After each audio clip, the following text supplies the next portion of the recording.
Back in high school, I was that quiet, introverted girl who kept to herself and struggled with self-esteem issues.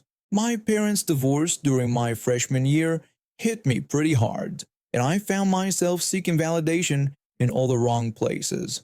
That's when I first noticed him, the popular athlete who seemed to have everything going for him.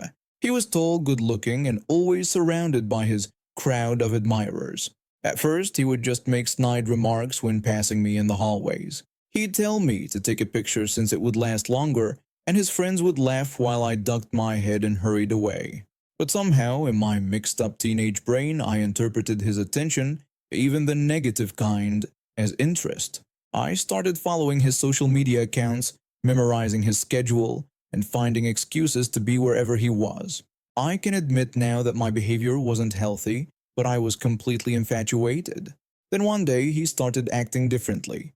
He began sending me messages on social media, acting friendly, even flirty. He messaged me saying he had noticed me around and thought I seemed sweet. When I expressed surprise and mentioned I thought he hated me, he brushed it off, claiming he was just playing around. He even used that classic line about me being different from other girls. This went on for weeks.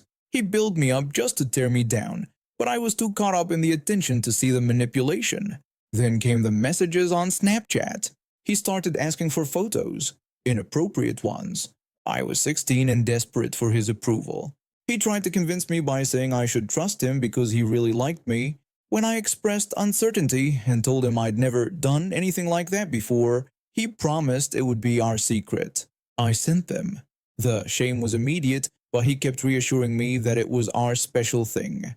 2 months later, I overheard some girls in the bathroom.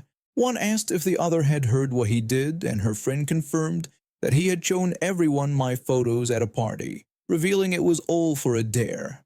I threw up in the bathroom that day. The humiliation was unbearable. 2 years later, when I was 18 and should have known better, he reached out again. He'd refined his manipulation tactics by then. He sent me a long message apologizing for his past behavior, claiming he had changed and thought about me all the time. Like an idiot, I fell for it again. More photos, more humiliation, more trauma. I started seeing a therapist after that.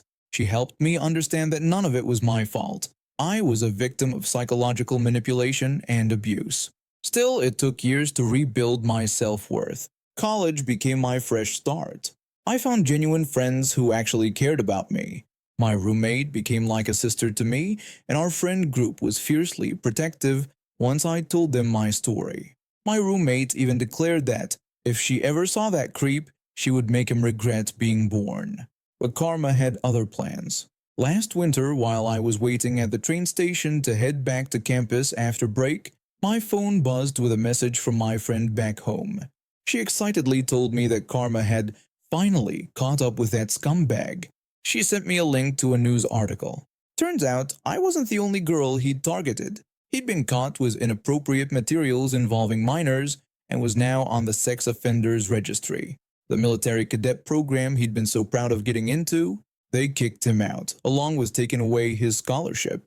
But it gets better. Just last week, I heard that he either got expelled or had to transfer from his university altogether. Apparently, he'd done something so bad that the school wanted nothing to do with him anymore. When I told my roommate the news, she just smiled knowingly and said that the universe takes care of trash all by itself. I'm thriving now. Dean's List 3 semesters in a row, great internship lined up, and surrounded by people who actually care about me. Meanwhile, he's watching his life crumble, piece by piece, facing repercussions for the kind of person he chose to be. This story takes place on a chilly November evening a couple of years ago. I've been going through a rough patch and really needed a night out with friends. My close friend from China, who I'd met in college about a year prior, had become part of our friend group. She's one of those genuinely kind souls who sees good in everyone, which is why she also befriended this other woman who I never got along with. I got a text from one of my friends asking if I wanted to join them for dinner and shopping. I was hesitant because that woman would be there, but I decided to go anyway. There would be 4 other people, so I figured it wouldn't be too bad. The moment I arrived at our meeting spot, I knew I'd made a mistake. Karen immediately made a nasty comment about how my dress made me look fat and that I was way too overdressed. I'm 5'9" and 54 kilograms. Definitely not fat. I was wearing a simple red dress and heels, perfectly appropriate for the formal restaurant we were heading to. I shot her a cold glare and deliberately complimented everyone else's outfits except hers. Dinner went surprisingly well aside from Karen's constant attempts to steal attention.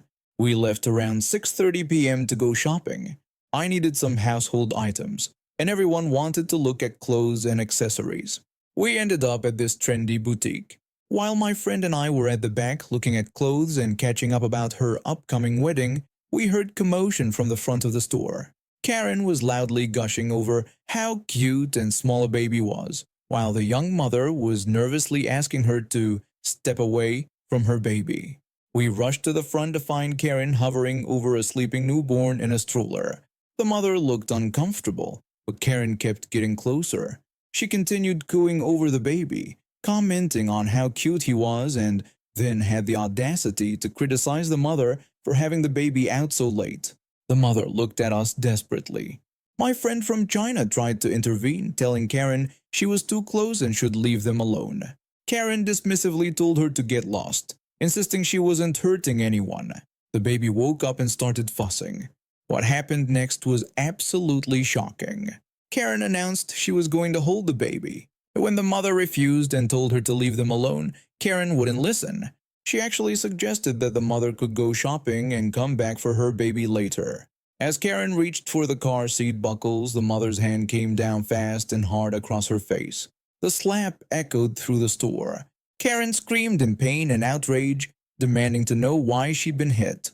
The baby started screaming as we tried holding Karen back while she lunged at the mother. Karen started shrieking, calling the mother a witch.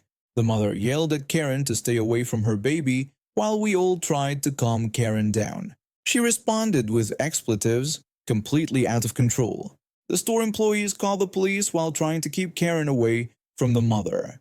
When the officers arrived, they took everyone's statements. The mother was too exhausted to press charges and just wanted to leave to comfort her crying baby. Karen's wealthy parents would have probably gotten her out of trouble anyway, but she didn't walk away completely unscathed. The store banned her permanently, and when the story spread through our social circle, she lost quite a few friends. I later heard she had to attend mandatory counseling sessions after her parents finally realized her behavior wasn't normal. I definitely regretted going out that night, though I did get some cute outfits and had a nice dinner with friends. The only thing I didn't get was a toilet paper I originally needed. My cousin's wife discovered his affair 3 months ago. Not just any affair. He was stealing money from their joint accounts to fund his luxurious outings with his mistress. That discovery led to a chain of events that exposed just how entitled and toxic some members of my family really are. My aunt, his mother, always treated him like a precious prince who could do no wrong. Even when the evidence of his financial and emotional abuse came to light, she stood by his side. Now he's in prison for fraud, and his soon-to-be ex-wife is finally breaking free from years of manipulation. I've had my own history with the family's entitled behavior. For years I tried to keep the peace, always being the diplomatic one, always trying to smooth things over. But watching my cousin's wife stand up for herself gave me the courage to finally put my foot down. The real drama unfolded when my aunt and uncle went to collect my cousin's belongings. My cousin's wife called me afterward to tell me what happened. My aunt had called her in a rage, demanding to know how she dared to divorce her precious son after everything he had supposedly given her. My cousin's wife waited patiently for the rant to end before calmly telling her that she should be grateful there weren't additional charges for financial abuse, as there was plenty of evidence. She added that since my aunt loved her son so much, she could have him all to herself, since my aunt had always made it clear she thought a wife's only purpose was to provide children and serve her husband's every need. My cousin's wife had learned from my past experiences and recorded everything. She's become an inspiration to me, refusing to let anyone play the family card to manipulate her. She even told me I had been too forgiving in the past and should have stood up to them sooner.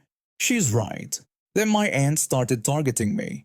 She called my husband and me, making demands that we fix everything and beg for forgiveness for supposedly tearing the family apart.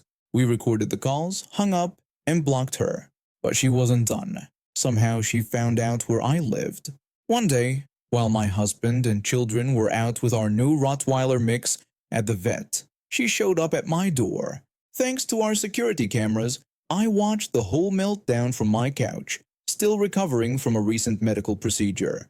From my spot on the couch, I watched through the camera as she screamed at my door, demanding I come out and fix what I had supposedly done to her son. I remained silent, continuing to observe through the camera feed as she grew more aggressive, shouting that I should have given him whatever he wanted because that's how things were done in this family. Her medieval mindset about women existing only to serve men became crystal clear. When I didn't respond, she completely lost it. She started throwing anything she could find at my house while screaming threats about how she was going to destroy me for what I had done to her son. The police arrived shortly after, having been called by concerned neighbors. They arrested her for vandalism and making threats. The whole incident was caught on camera, providing perfect evidence for the no-contact order we were pursuing. My cousin's wife got that job she was hoping for and is thriving in her new life. She's working with lawyers and social services to determine if my aunt should have any access to her grandchildren, given her violent tendencies. My husband jokes that he must be adopted because he can't believe he's related to such entitled people. He isn't, but I understand the sentiment. We're much happier now with our boundaries firmly in place, our security system armed, and our protective Rottweiler mix keeping watch. My ex and I dated for 2 years in college before I realized we wanted different things in life. She wanted to settle down immediately and start a family, while I wanted to focus on my career and travel. After college, I landed my dream job as a software engineer and spent 3 years building my career. That's when I met my now wife at a tech conference. She was brilliant, independent, and shared my passion for adventure. We dated for 2 years before I proposed. When we started planning our wedding, my best friend warned me that my ex had been asking around about me. Apparently, she'd been telling people we were meant to be together and that any other relationship I had was just a phase. I brushed it off as harmless talk. Again, I was wrong. Our wedding day started perfectly. The venue was a beautiful historic church, and everything was going according to plan until 15 minutes before the ceremony. My cousin ran into the groom's room completely out of breath. He urgently told me I needed to come see what was happening outside, explaining that my ex was there with a group of people trying to get in. I thought he was joking, but when I peeked through the window, there she was, my ex wearing a white dress, surrounded by 5 people I'd never seen before. One of them was wearing what looked like a priest's collar. My best man asked if she was actually wearing a wedding dress. I could only mutter that this couldn't be happening. Before we could react, they had already pushed past the ushers and burst into the church.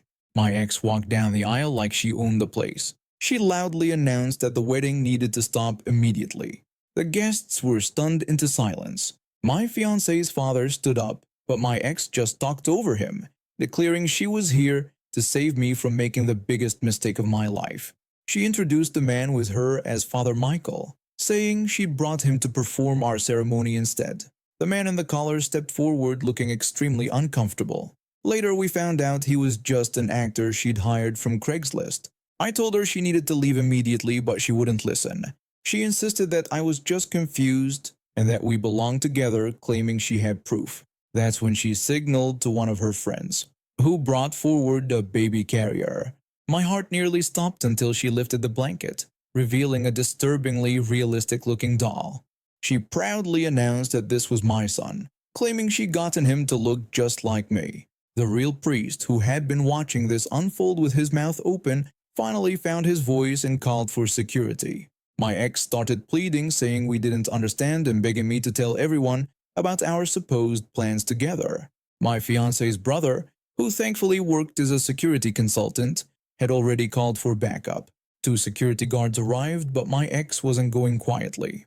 She started screaming about how I couldn't do this to our child and that we were a family. When they tried to remove her, she grabbed the doll and threw it at me. It hit me in the chest and fell to the floor, its head popping off and rolling under a pew. Several guests screamed. My fiance's mother announced she was calling the police. The security guards managed to drag my ex and her entourage out, but not before she made one final scene screaming that this wasn't over, that we were soulmates, and that my fiancé was a witch who had brainwashed me. The police arrived minutes later and arrested her for trespassing and disturbing the peace. My fiancé's family, being well connected with several lawyers, had already started the paperwork for a restraining order before we even said our vows.